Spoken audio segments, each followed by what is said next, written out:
ताज्या बातम्यांसाठी Nashik 24 news YouTube चॅनलला सबस्क्राईब करा आणि बेल आयकॉनला प्रेस करा. अशोक खरात आरोपी असलेल्या गुन्हा रजिस्टर नंबर 73/2026 या गुन्ह्याचा तपास SITच्या मार्फतीने करण्याबाबत आदेशित केलं होतं. त्यानुसार दिनांक 20 मार्च 2026 या तारखेपासून तो गुन्हा आणि त्याशिवायचे 10 गुन्हे असे एकूण 11 गुन्हे SITकडे तपासाला आहेत. सदर विशेष तपास पथकामध्ये तपास अधिकारी म्हणून 2 पोलीस उपअधीक्षक आहेत, जे माझ्यासोबत दोघंही इथं उपस्थित आहेत. त्याच पद्धतीनं सहाय्यक तपास अधिकारी म्हणून 3 पोलीस निरीक्षक, 3 सहाय्यक पोलीस निरीक्षक, 10 पोलीस उपनिरीक्षक आणि 6 पोलीस अंमलदार असं एकूण 24 लोकांचं आपलं तपास पथक आहे. त्यापैकी काही लोक इथं उपस्थित आहेत, काही लोक उपस्थित राहू शकलेले नाहीयेत. अशोक खरात याच्या विरुद्ध नाशिक आणि नगर जिल्हा या दोन्हींमध्ये मिळून एकूण 12 गुन्हे दाखल झालेले आहेत, ज्यामध्ये अशोक खरात आरोपी आहे. या 12 गुन्ह्यांपैकी 9 गुन्ह्यांचा तपास हा SIT करत आहे, 2 गुन्ह्यांचा तपास अहिल्यानगर पोलीस करत आहेत आणि एका गुन्ह्याचा तपास नाशिक शहर पोलीस करत आहेत. आणि अशोक खरात विरुद्ध नसलेले मात्र या विषयाशी संबंधित असे 2 गुन्हे दाखल आहेत. त्या 2 गुन्ह्यांचा देखील तपास SIT करत आहे. त्यामुळे 9 गुन्हे अशोक खरातच्या विरोधातले आणि विरोधात नसलेले पण संबंधित असलेले 2 गुन्हे असे एकूण 11 गुन्हे आमच्याकडे तपासाला आहेत.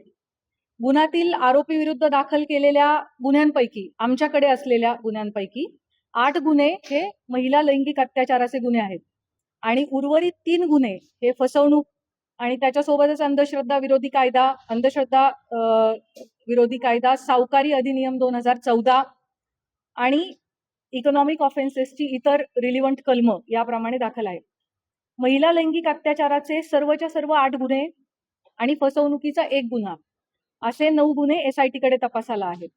आजपर्यंतच्या तपासादरम्यान 30 पेक्षा अधिक साक्षीदारांकडं आपण विचारपूस केलेली आहे. साक्षीदारांकडं आणि पीडितेंकडं आपण जी चौकशी केली त्यातून आरोपी हा पीडित व्यक्ती आणि कुटुंबाच्या श्रद्धेचा गैरफायदा घेत होता, त्यांना भीती दाखवत होता, खडे, चिंचोके, रुद्राक्ष, पूजा विधी इत्यादी गोष्टींच्या माध्यमातून त्यांच्याकडून पैसा उकळत होता, महिलांना स्वतःकडे दैवी शक्ती असल्याचं भासवत होता, त्यांच्या कुटुंबियांच्या मृत्यूची भीती दाखवून त्यांना बदनामी करण्याची धमकी देऊन त्यांचं लैंगिक शोषण करत होता. त्याच पद्धतीनं ईशान्येश्वर मंदिराच्या परिसरात अंधारामध्ये हातचलाखीनं स्वतःकडे दैवी शक्ती असल्याचं भासवून समाजामध्ये सातत्यानं अंधश्रद्धा पसरवण्याचं कामही करत होता, असं आपल्याला निष्पन्न होतंय. महिला अत्याचाराच्या संदर्भाने दाखल 8ही गुन्ह्यांमध्ये पीडिता आणि त्यांचे कुटुंबीय हे अतिशय धाडसाने समोर आलेले आहेत आणि त्यांनी फिर्याद दाखल केली आहे. त्याच्यामुळेच आपण आरोपीवरती कायदेशीर कारवाई करू शकत आहोत. आपल्या सगळ्यांच्या माध्यमातून मी आवाहन करू इच्छिते की या महिलांनी लोक काय म्हणतील या भीतीनं अन्याय सहन केलेला आहे आणि आता अतिशय धाडसाने कुटुंबाला विश्वासात घेऊन त्यांनी गुन्हे दाखल केलेले आहेत. त्यामुळे त्यांची ओळख उघड न करणे, सोशल मीडियावरती त्यांचे व्हिडिओज न पसरवणे, आपल्या मोबाईल्समध्ये असे व्हिडिओ न बाळगणे हे आपल्या सगळ्यांचं नैतिक कर्तव्य तर आहेच, पण त्याचबरोबर माननीय सर्वोच्च आणि उच्च न्यायालयाचे देखील तसे कठोर निर्देश आहेत. त्यांची ओळख गोपनीय राहणे आणि त्यांच्या खाजगी बाबींची सार्वजनिक चर्चा न होणे हे त्यांच्या मानसिक आरोग्यासाठी आणि त्यांचं धैर्य टिकून राहण्यासाठी अतिशय गरजेचं आहे. आणि म्हणूनच न्याय संस्थेनं वारंवार absolute ban on identity disclosure अशी भूमिका ठेवलेली आहे. अशा केसेसमध्ये पोलिसांच्या पत्रकार परिषदा बाबतीत देखील मर्यादा निश्चित करण्यात आलेल्या आहेत. पीडितेच्या गोपनीयतेचा भंग ज्या समाज माध्यमातून झाला आहे अशा प्लॅटफॉर्मवरून ती माहिती हटवण्याबाबत न्यायालयाचे निर्देश आहेत. पीडिता किंवा कुटुंबियांच्या मुलाखती घेण्यास बंदी आहे. अंतिम निकाल येण्यापूर्वीच आरोपीच्या प्रतिष्ठेला हानी पोहोचवणारे आणि माध्यमांद्वारे चालवणारा खटला, ज्याला आपण मीडिया ट्रायल असं म्हणतो, अशी परिस्थिती निर्माण करणारे किंवा केवळ तर्कवितर्काच्या आधारित वार्तांकन टाळावे असे निर्देश देखील माननीय उच्च आणि सर्वोच्च न्यायालयांनी प्रसारमाध्यमांना दिलेले आहेत.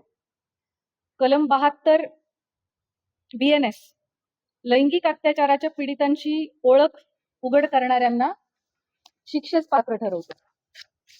अनुच्छेद 21 भारतीय संविधान पीडितेचा जगण्याचा अधिकार, गोपनीयतेचा अधिकार आणि प्रतिष्ठेचा अधिकार यांचं संरक्षण करतं.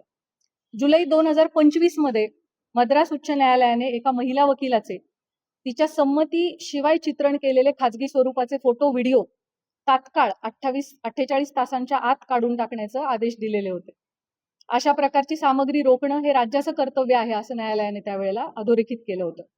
SIT कडे असणाऱ्या गुन्ह्यांमधील पीडितांचे आक्षेपार्ह व्हिडिओ जे आहेत जे प्रसारित झाले होते त्याच्या एकूण 4650 लिंक्स SITच्या सायबर टीमने, आपली जी टीम आहे 24 लोकांची, यामध्ये 4 लोकांची सायबर टीम आहे.